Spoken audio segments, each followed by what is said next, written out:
Nesta noite do dia 8 de fevereiro de 2017, nós estamos recebendo em nossa casa, Caminho da Luz, aqui em Matias Barbosa, Marco Aurélio, da Casa Espírita, que vai falar para nós sobre buscai e achareis.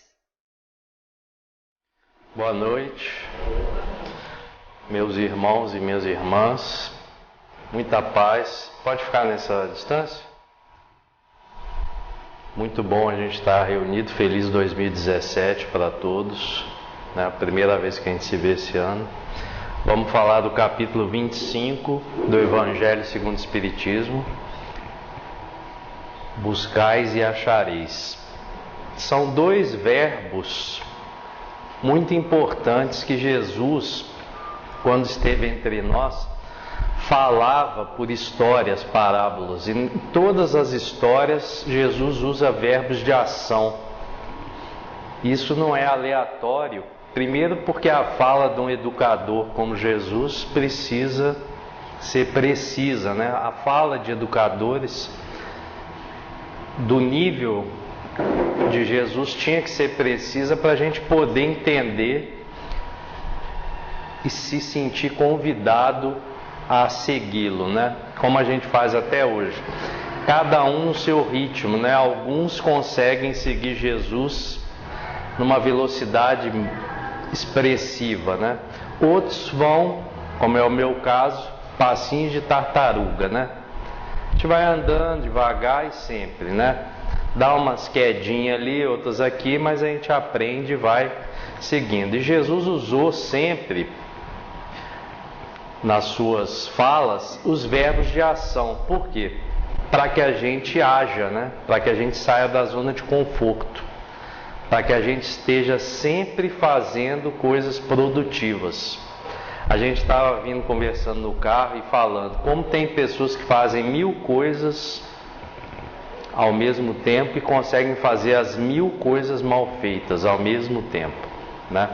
É como a gente diz lá em casa, é o pato, o animalzinho pato, é uma metáfora, né? Uma vez falaram pra gente, você pode ser vários animais, mas cuidado quando você se torna o pato, que nada mal, voa mal e corre mal, mas o tempo todo está fazendo alguma coisa, é o pato. A gente tem que tomar muito cuidado ao se colocar em ação, ao buscar algo, não se surpreender com o que a gente vai achar. É isso que Jesus estava alertando. Quando eu busco, eu busco e planejo, eu tenho exata dimensão de quais são as possibilidades do que eu vou achar. Então, se eu busco paz, o resultado lá na frente pode demorar como demora, né? A gente está no planeta de transição e as pessoas falam assim, mas como é que pode estar acontecendo isso até hoje? Deus não existe. São pessoas que ainda têm uma mentalidade muito pragmática, egoísta, né? O famoso toque de caixa. Que os problemas que nós mesmos criamos têm que ser resolvidos do dia para a noite. E não é. Um planeta com 7 bilhões de pessoas, cada um às vezes está buscando uma coisa. E só vai haver um achado que é a paz quando todos buscarem o mesmo caminho, que é seguir Jesus. Enquanto uns ficarem seguindo Jesus por um lado, do seu modo ali, outros seguindo daquele, enquanto houver divergência, vão acontecer situações que nos obrigam a reeducar a nossa busca, né? Daí quando acontecem alguns problemas que são micros, perto do que já aconteceu em séculos passados, no século XVIII, XIX, XX, né?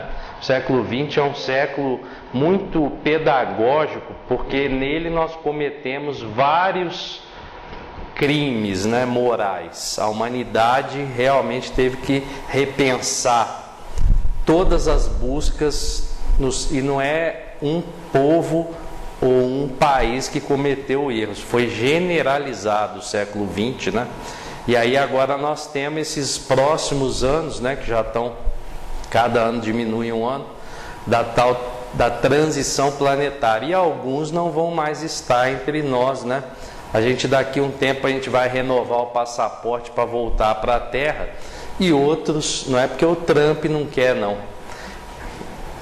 O Trump acha que ele manda lá no bairro dele. É porque a equipe espiritual não vai renovar o passaporte de certos espíritos. Por quê? Porque fará mal para esses espíritos voltar a conviver num planeta como vai ser a Terra daqui a 50, 70, 100 anos, mais ou menos.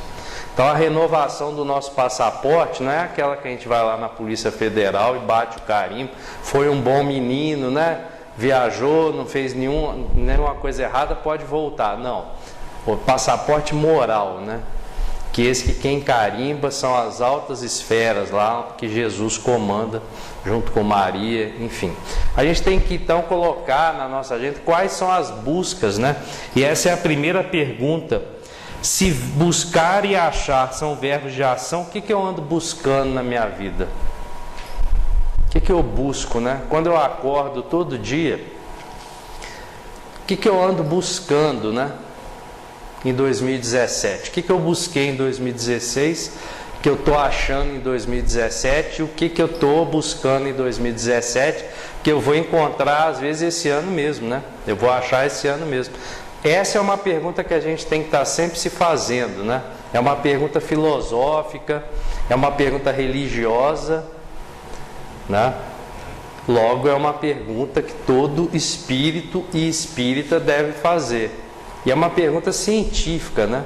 Porque quando eu busco, eu tenho que ter uma metodologia. Eu não posso ficar buscando de forma aleatória, né? Eu tenho que estar exatamente enxergando aonde que às vezes a gente caminha na neblina, uma fase da vida, né?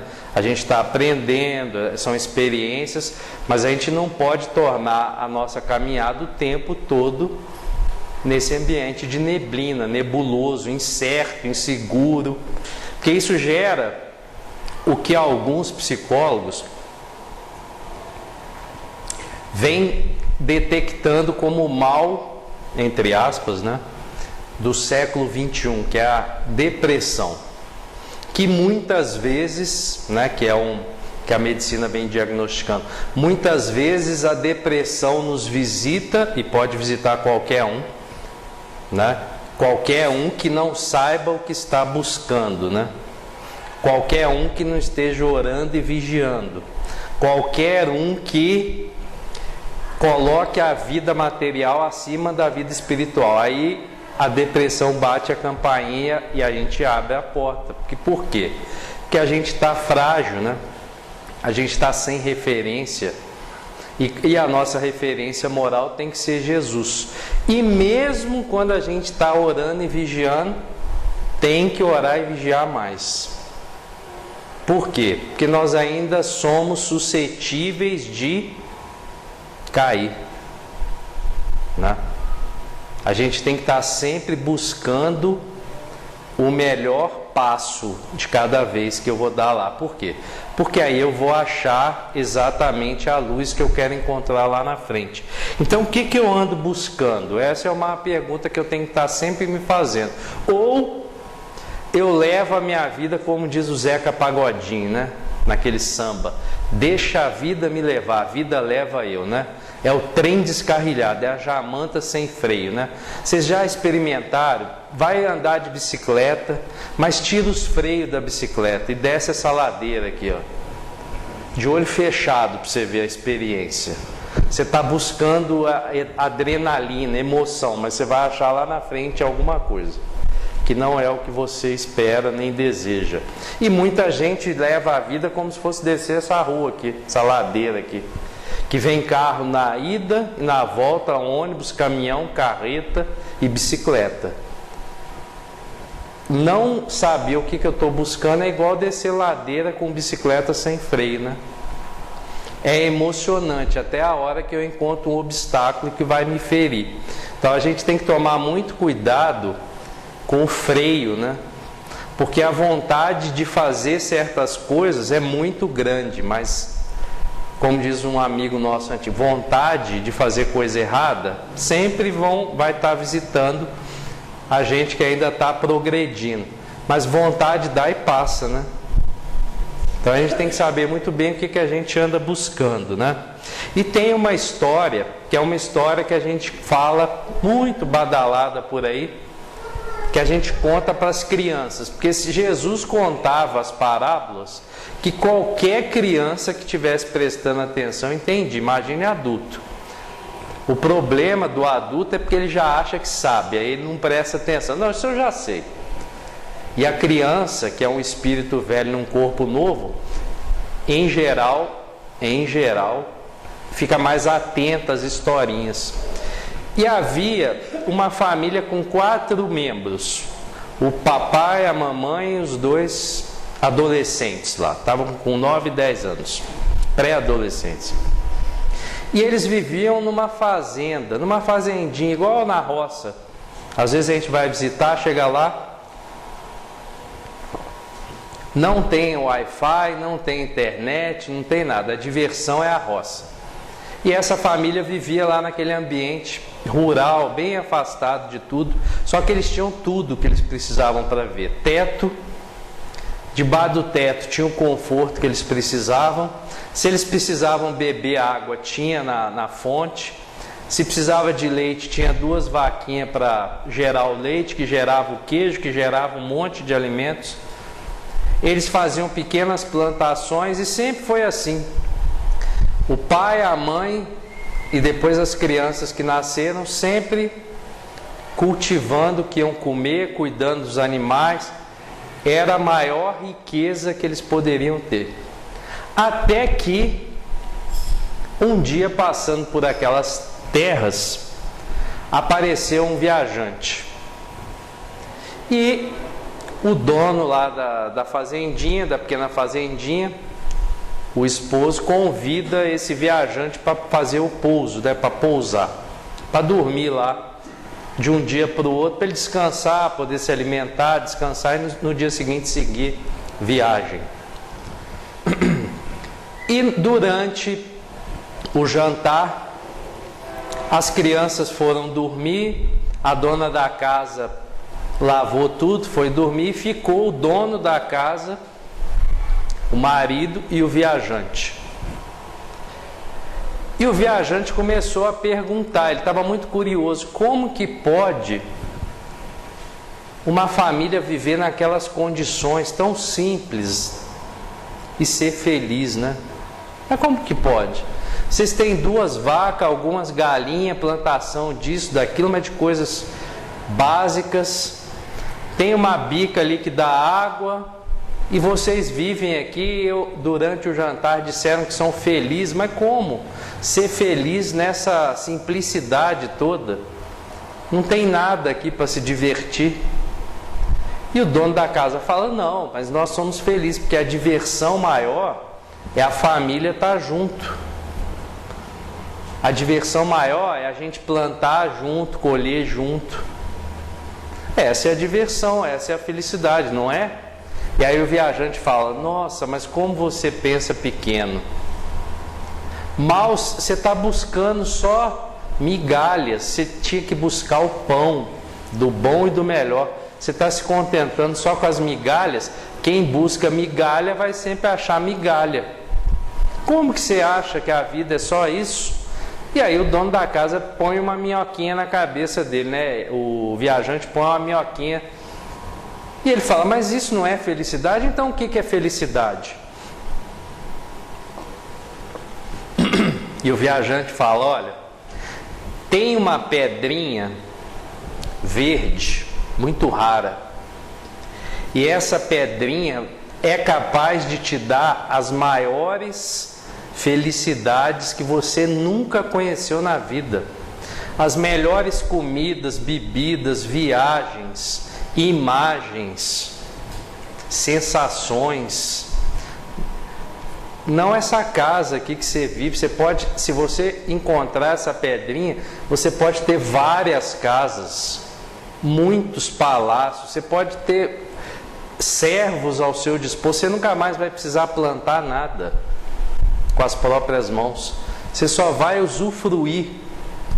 É o fim da miséria que vocês vivem aqui. E o dono da casa ficou muito encafifado com aquilo, né? Porque ele tinha uma outra concepção até então de felicidade, de completude, de paz. E o viajante recolhe-se, vai dormir, e o dono da casa deita para dormir, mas não dorme. Fica com aquela ideia, né? Realmente a fala do viajante mexeu com ele. E na manhã seguinte, quando eles acordam, o viajante já tinha ido embora. E o dono da casa acorda e nota a ausência, vê a sua esposa fazendo o café e vai conversar com ela. Ele fala: olha, você acha que essa vida que a gente leva é boa? E ela falou: claro, é ótimo. Mas você é feliz? Sou. Mas só com isso? A gente não tem nada. Olha, as nossas roupas são sempre as mesmas. Olha essa vista, o sol nasce ali, se põe ali, essa rotina tão pobre que a gente vive. E a dona da casa, né, a esposa, fala: mas não, a gente sempre foi feliz com todos esses ambientes, mas eu acho que dá para ser mais feliz. E a dona da casa fala: mas como, meu marido? E ela fala: olha, o viajante me falou que tem uma pedrinha verde valiosa, que se a gente conseguir um pouquinho dela, não precisa ser muito, que a gente vai ter muito conforto. Eu tenho que buscar essa pedra, porque aí a gente vai achar conforto, felicidade, riqueza. Nós vamos ter isso, aquilo, servos. Ele repetiu a mesma fala do viajante. E a esposa falou: não, tudo isso que você está falando é ilusão, o que a gente precisa é estar junto. Mas o tempo passa e o marido começa a não gostar mais daquela forma de viver, né? Passa a não dar atenção para a esposa, nem para os filhos, a lavoura começa a ficar atrasada, as vacas começam a empedrar o leite, até o dia que ele reúne a família e diz: olha, gente, a gente vive na miséria, a gente não tem nada, isso aqui é muito pouco para nós, a gente não pode se contentar com pouco, com migalha, porque quem busca migalha acha migalha. Repete a mesma ladainha lá do viajante. Arruma uma pequena trouxinha e fala com a mulher e com os filhos: olha, eu vou atrás do nosso futuro, do nosso progresso, do nosso conforto. Eles tentam demover o marido e pai ao mesmo tempo da ideia, mas ele está decidido. Ele pega a trouxinha e cai na estrada.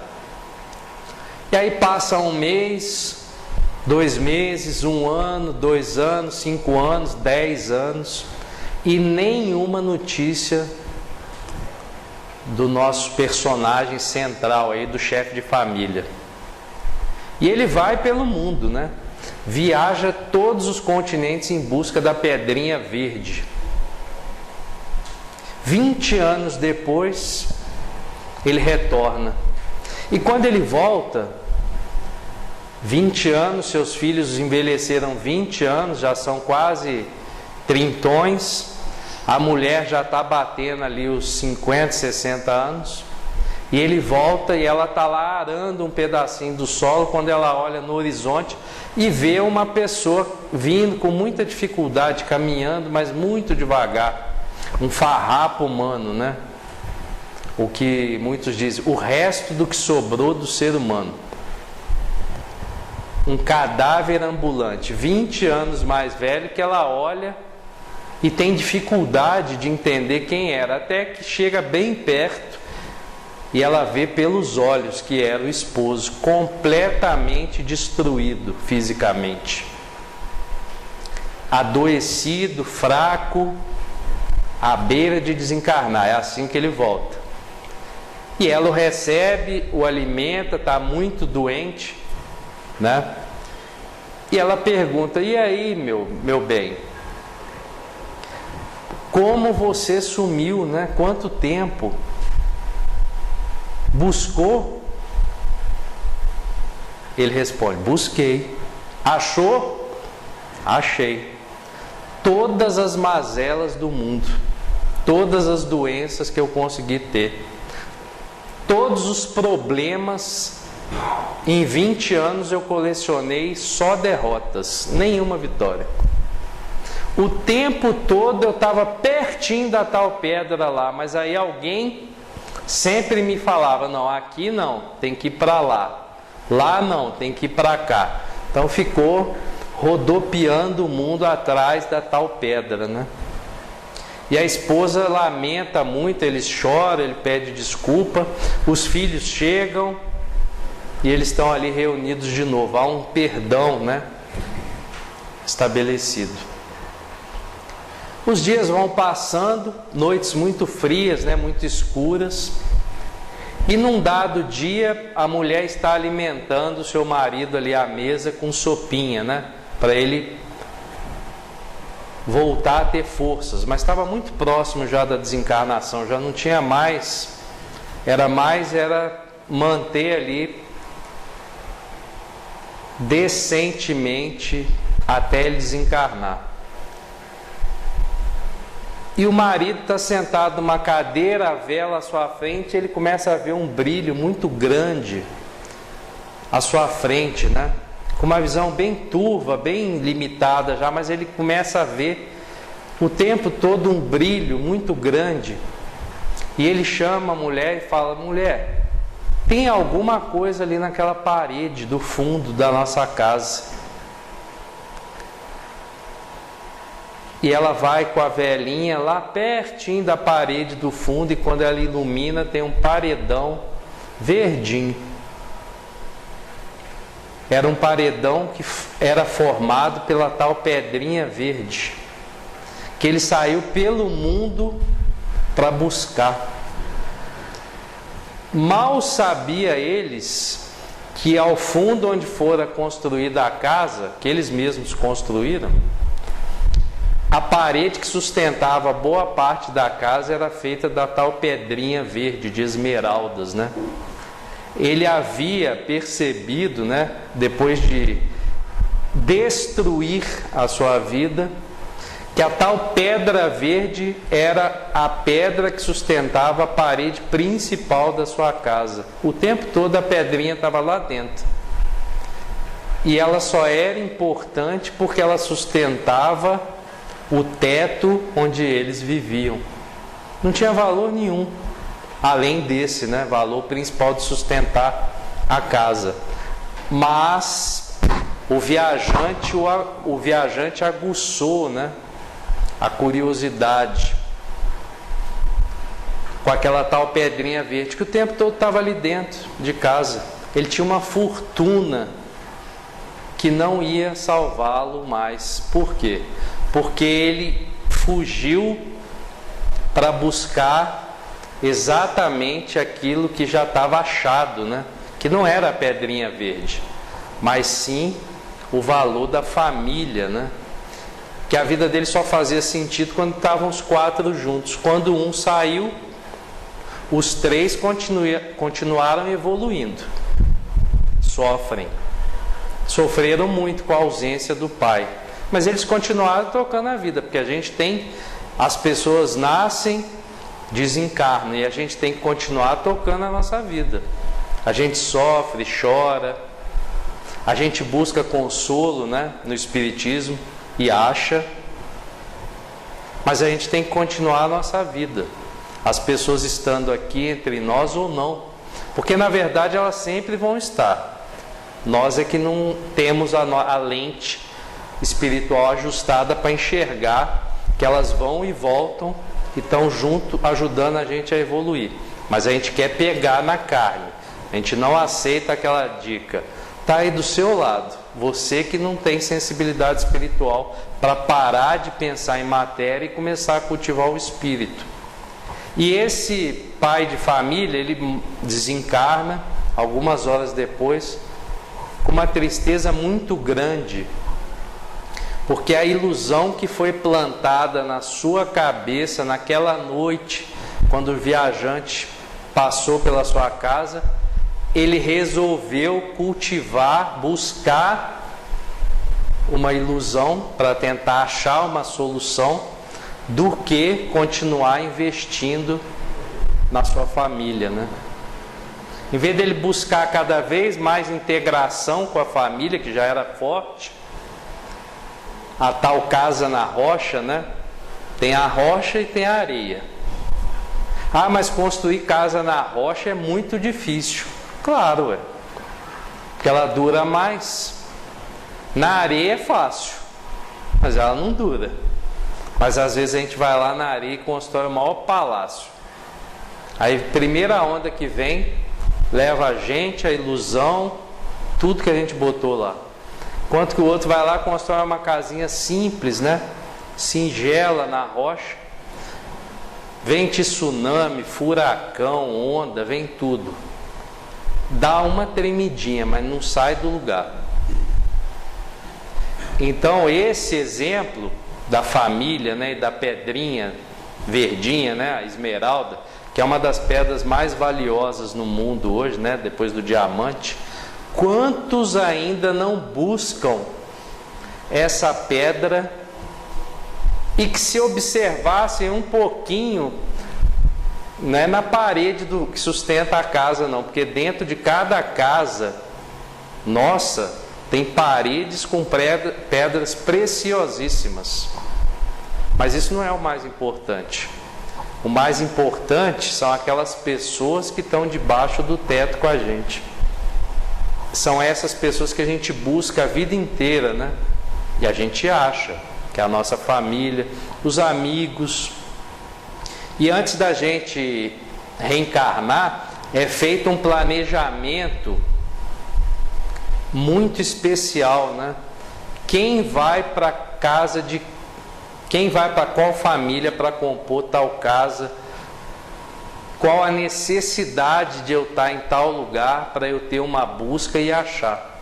Então isso é feito de forma muito criteriosa, né? Metodológica. É porque a gente acha que é tudo sorteio, né? Não é. O mundo espiritual não faz sorteio. É tudo arquivado, tudo gravado, tudo planejado, para não ter mudança de rota, né? Para não ter colisão. E é isso, né? Que tipo de busca eu ando fazendo?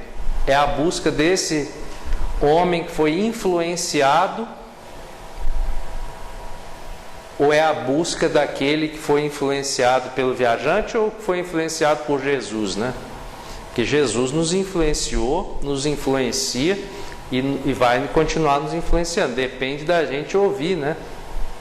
Porque só as parábolas de Jesus a gente pode apagar tudo que foi produzido, tudo. Sobrando os ensinamentos de Jesus já dá para ter, e aí a gente traz para a realidade, né? Por que está... Algumas pessoas falam assim, você é espírita? É. Quando fala que é espírita, parece que você sabe todas as respostas, né?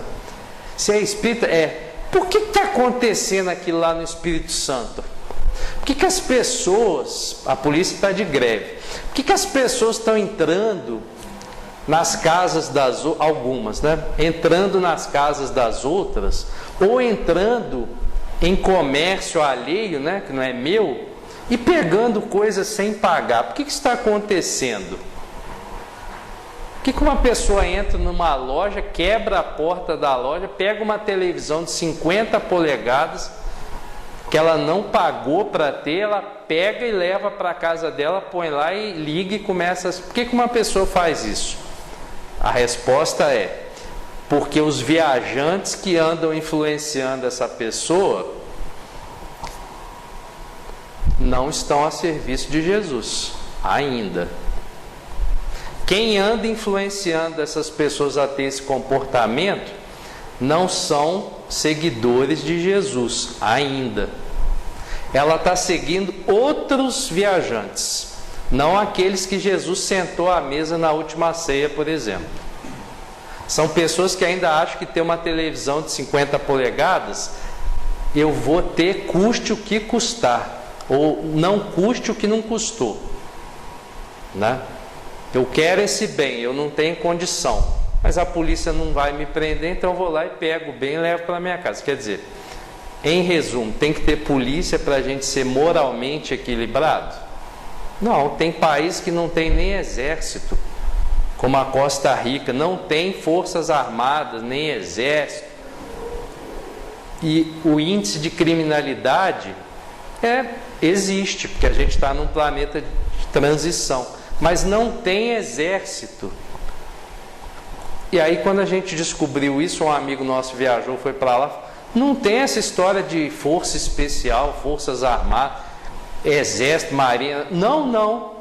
Então é um país onde as pessoas fazem o que querem? Não. É um país cristão, tem problemas? Tem problemas, mas não é necessário. Olha o grau de evolução desse povo, né, da Costa Rica, está ali na América Central. Não precisa ter forças armadas no país. Eu já comentei isso com algumas pessoas. Mas esse país aí não é exemplo, porque é do tamanho do Piauí. Não é o tamanho do país que faz diferença, e sim o modo moral como atuam os habitantes daquele país, né? Você tem países enormes que causam estragos ainda no planeta Terra, né? E por questões de ego dos seus governantes. Basta ver um país na América do Norte, lá na parte norte das Américas, né? Onde as pessoas elegem um governante e agora estão apavoradas, né? Ou um grupo elegeu e estão apavorados. Por quê? Porque ainda a gente tem que ter muita responsabilidade com o voto, né? O que eu estou buscando quando eu voto num candidato? Se é autofavorecimento, não, eu vou votar nesse porque esse é meu amigo. E aí ele vai arranjar emprego para os meus filhos, E se eu estou buscando esse tipo de coisa, o que você acha que eu vou achar no final uma coisa que não é nem um pouco que ruma em direção a Jesus. E a gente ainda falha, a gente ainda busca a pedrinha preciosa, sendo que a nossa casa está lotada de pedra preciosa, e o mais precioso da casa são aqueles que estão com a gente, né? Mas é uma forma de confundir as pessoas hoje. E aí tem vários meios de confundir as pessoas, seja televisão, que a gente não pode demonizar a tecnologia, mas a gente tem que tomar muito cuidado com aquele controle que a gente tem nas mãos, né? Qual canal que eu coloco? Aonde que eu estou canalizando o meu tempo, né? E lá em casa a gente sempre busca assistir canais onde a gente vai achar alguma coisa produtiva no final do programa, né? E tem um canal lá, que eu já quase tentei ligar para pedir para cancelar o canal, mas não pode, está no pacote, é difícil, tem que pagar mais, que é o tal do canal 42, que pelo menos uns 4 meses do ano, quando a gente está zapeando, mudando de canal, buscando outra coisa, aí você vai e acha o quê? Uma casa onde tem pessoas que ficam o dia inteiro festejando, bebendo, na piscina, consumindo coisas que não vão trazer nem um pouco saúde e se autoconsumindo, né? Ou consumindo-se uns aos outros. E aí as pessoas falam assim, mas o que são os vampiros espirituais? Põe no canal 42, você vai ver o que são os vampiros espirituais. E tem gente que assina 24 horas para ver esse canal dos vampiros espirituais. Um vampirizando o outro, e algumas pessoas ainda pagam para aqueles vampiros visitar a sua casa 24 horas por dia, né? Ou seja, se eu estou buscando esse tipo de espírito para frequentar a minha casa, o que eu vou achar? E ainda pago para assistir pessoas não fazer nada durante o dia. E tem um irmão nosso lá de fora, o Passinho, que fica revoltadíssimo, né? Está com 90 anos, ele tinha esperança, né? Está com 90 anos, com saúde, mas ele ainda tem esperança de, antes de desencarnar, dessa coisa sumir do canal 42. Eu acho um pouco difícil, porque ainda tem um público que está acreditando no viajante, né? Ainda compra a ideia de que vida fácil, tudo que vem fácil é o ideal, e não é. Se eu busco o caminho mais fácil, eu vou achar os maiores problemas da minha encarnação. Ah, quer dizer que eu tenho que buscar também o caminho da dor? Não. Busca o caminho que Jesus trilhou. Jesus teve um caminho fácil entre nós? Não. Jesus poderia ter reencarnado como rei mesmo. Rei, numa alta patente. Mas ele ia atingir poucos, como os que estavam reencarnados à época, que tinham altos postos, mas vacilavam o tempo todo, porque não tinha a força moral de Jesus. Jesus veio como? Um espírito superpotente, mas humilde, né? Entre nós, para conviver com todas as classes, no povão, falando popularmente. Porque era ali que ele ia ter liberdade de atuação, né? E se ele viesse numa classe muito alta, ele ia ficar ali restrito. Ele veio no chão mesmo, para poder conviver com todas as classes e convencer, pelo exemplo moral, de que ele era o caminho, a verdade, né? E a vida. E alguns não entenderam. Por quê? Porque alguns foram na conversa do viajante. A gente tem que tomar muito cuidado com as conversas dos viajantes, porque tem conversa que é boa, mas tem umas que põem minhoca na nossa cabeça, né? Confundem a gente. Do tipo, você é espírita? É. Por que espírita não bebe? Me perguntaram outro dia. Espírita não bebe por quê? Eu falei, eu não sei onde você leu isso, que espírita não bebe, porque eu conheço muitos que estão tentando parar de beber. Sofrem muito com isso. Eles não estão nem um pouco alegres. Eles estão tentando parar de fumar. Espírita fuma? Alguns ainda sim. Espírita não é santo. As pessoas andam confundindo santidade, que nem existe, que é uma invenção humana, com capacidade de resistir aos obstáculos mais complicados, que são os vícios. Buscar sair de um vício é muito bem visto por altos espíritos do mundo espiritual. Buscar com vontade, né? Com dedicação. Por quê? Porque vai achar a saída. Não quer dizer que talvez não seja nessa encarnação, às vezes não dá tempo, né? Tem irmãos nossos tentando parar de beber aos 70 anos. E aí alguns falam assim, mas bebeu quantos anos? 60. E ainda não desencarnou? E aí os espíritos sábios falam, pois é, né? Nem merecimento para desencarnar esse espírito tem ainda. Porque ele já buscou suicídio várias vezes, é um suicídio, beber. Mas ele não encontrou. Por quê? Porque ele precisa deixar a carne com uma sensação, nem que seja uma sensação breve, de que ele conseguiu começar a evitar o vício, né? Alguns nem conseguem, outros conseguem. Tem um colega que trabalha comigo que ele parou de fumar em um mês. E eu falei, você tomou injeção? Não. Você botou adesivo? Não. Mascou chiclete? Não. Fez o quê? Ele falou assim, eu queria comprar um apartamento. E aí a minha mulher não fuma. Aí ela tinha uma parte do dinheiro, eu ainda não tinha. Aí a mulher falou para ele, é simples. Põe na ponta do lápis quantos cigarros você fuma por ano. Aí ele foi lá e calculou, ele é matemático. Calculou. Multiplica pelo número de maços que você fuma, o valor unitário do...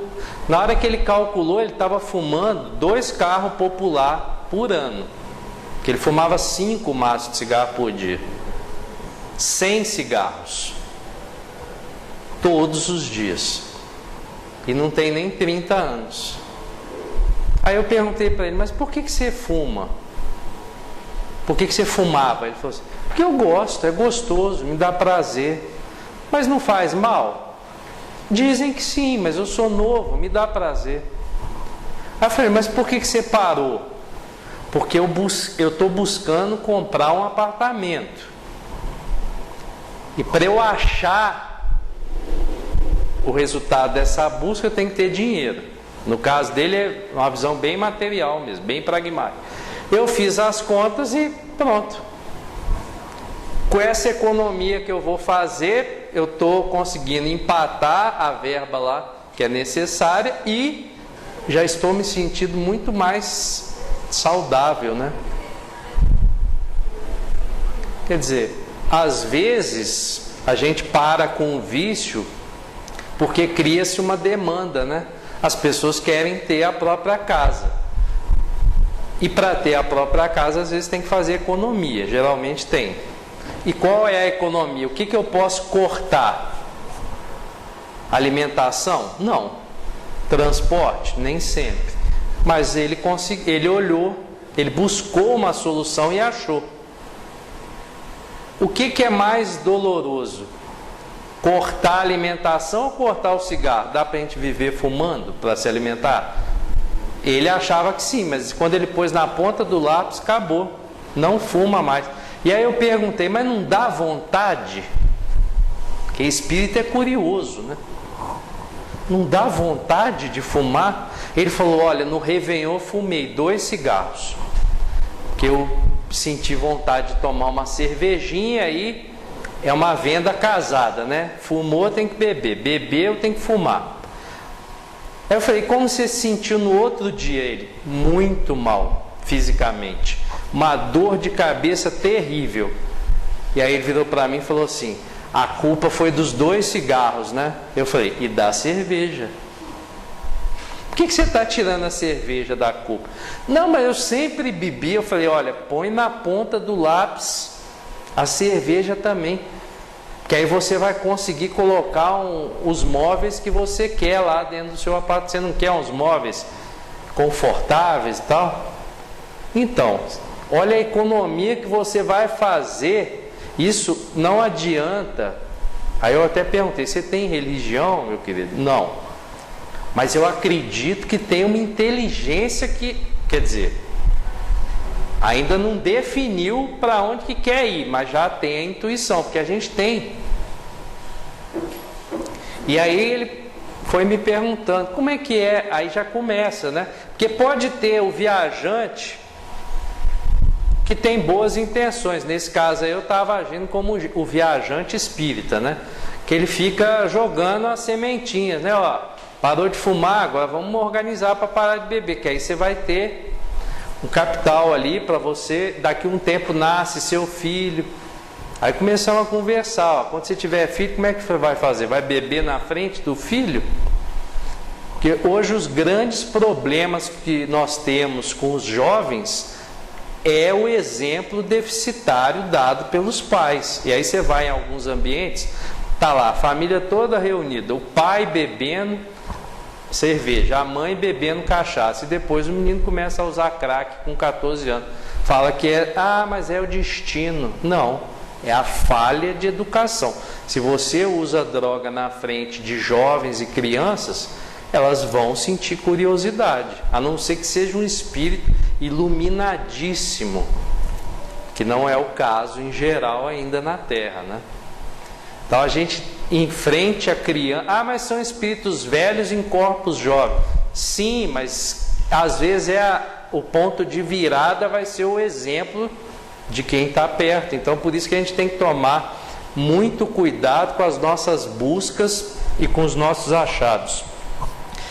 E tem 2 leis que embasam o que a gente tem que buscar e o que nós vamos achar. Está lá no Livro dos Espíritos. Lei do trabalho e lei do progresso. O que eu tenho que buscar na Terra? Oportunidades de trabalho no bem. É para isso que eu estou reencarnado.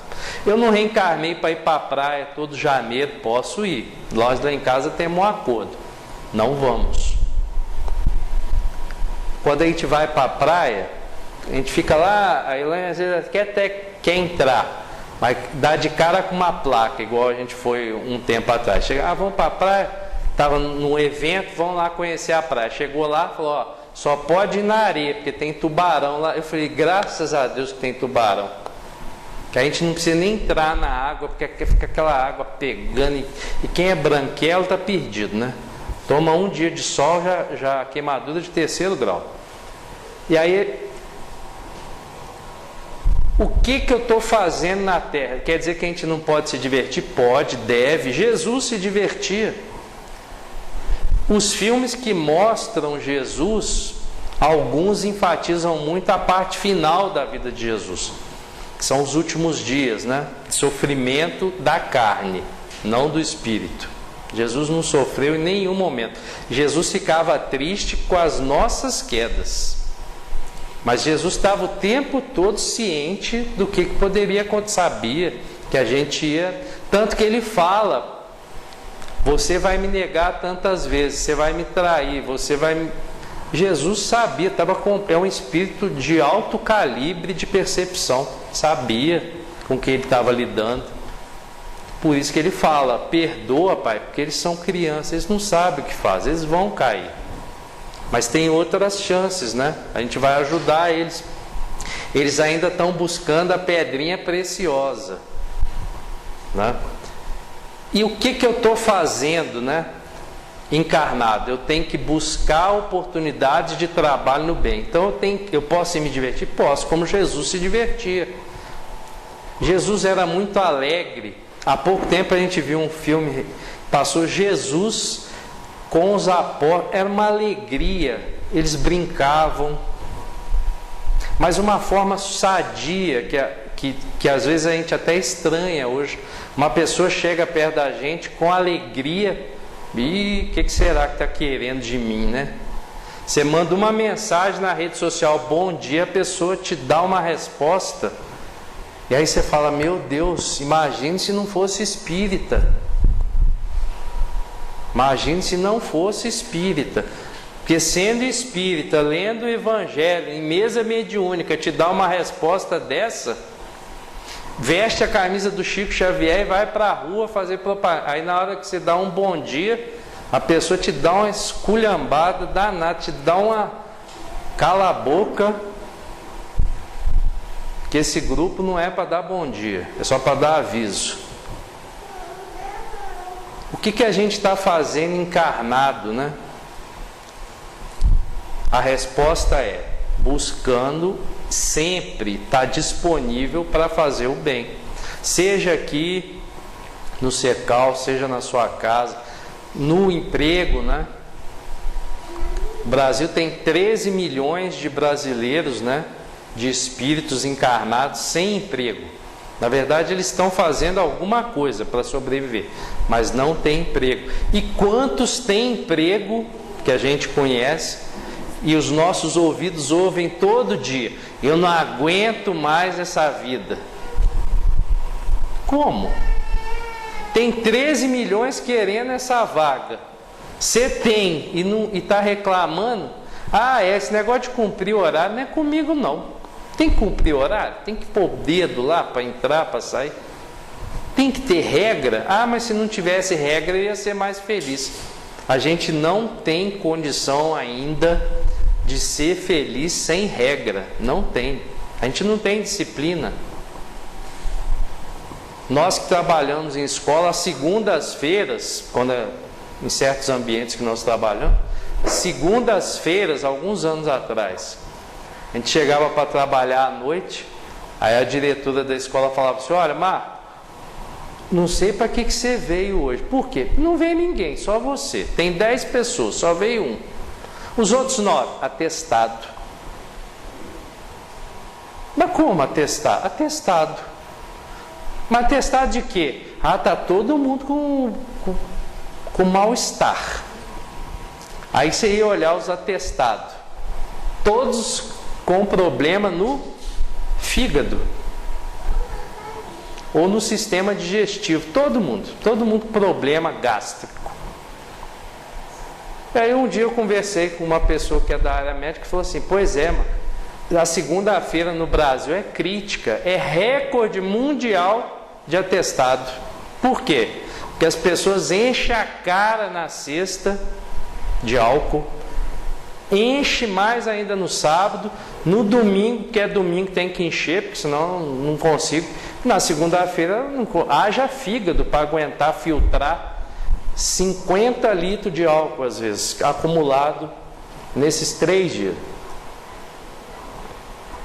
E aí a segunda-feira é recorde, as pessoas não vão trabalhar em certos setores, por quê? Porque elas não têm condições físicas, né? Espirituais já nem precisa falar que não tem mesmo, mas não tem. Por quê? E aí eu comentei com esse amigo que ele falou, as pessoas buscam a ilusão do álcool para ser feliz, né? Para se achar, para fugir da realidade. E aí o que elas acham? Problemas espirituais, porque atrai, né? Uma multidão de vampiros que estão ali querendo, né? O álcool que você está consumindo, ou o cigarro, ou a comida, tem um monte de coisa. Além dos problemas espirituais, os problemas físicos, né? Daí o atestado.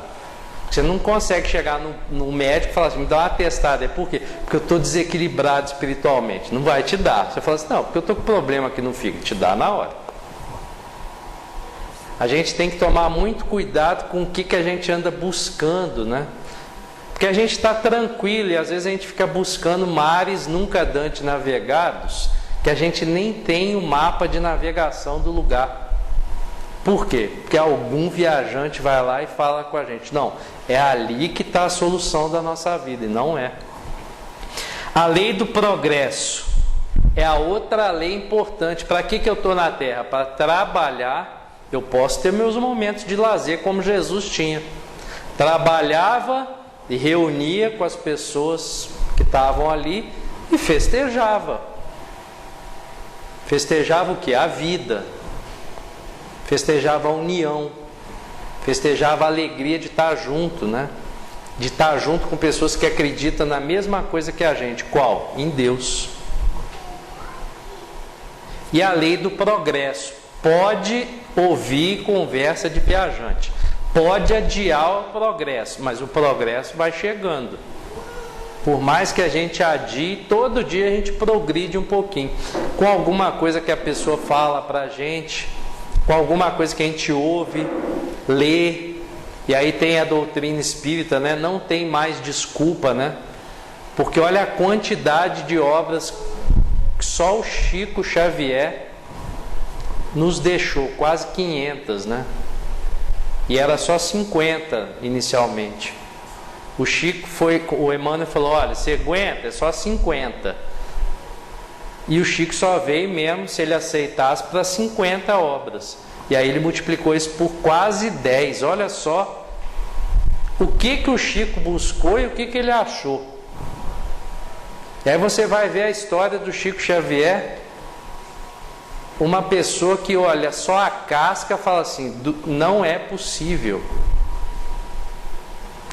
Com esse físico aí, cheio de problemas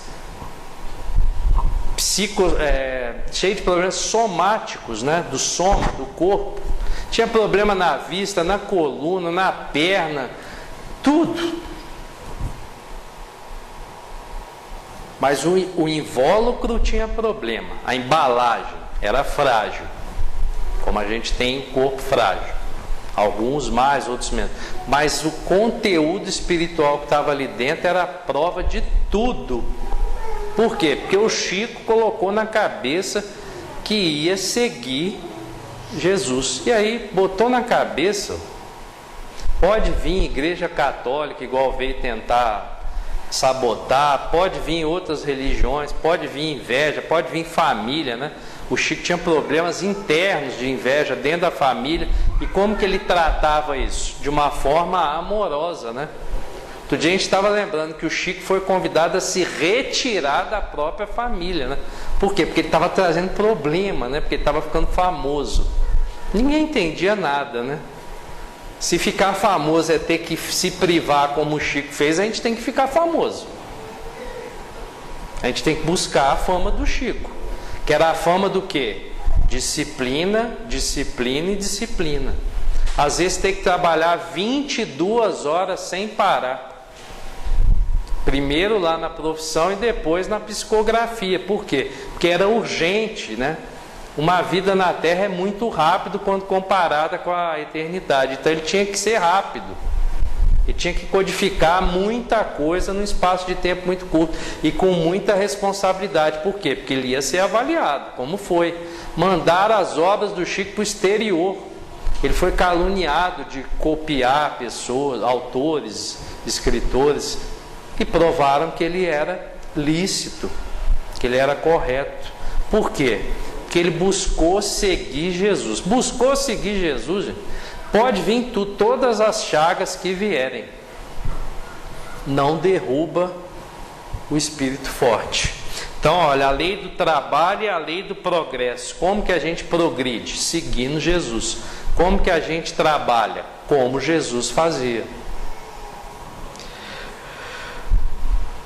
Logo, para a gente ir fechando, quais os obstáculos que eu tenho na minha busca, né?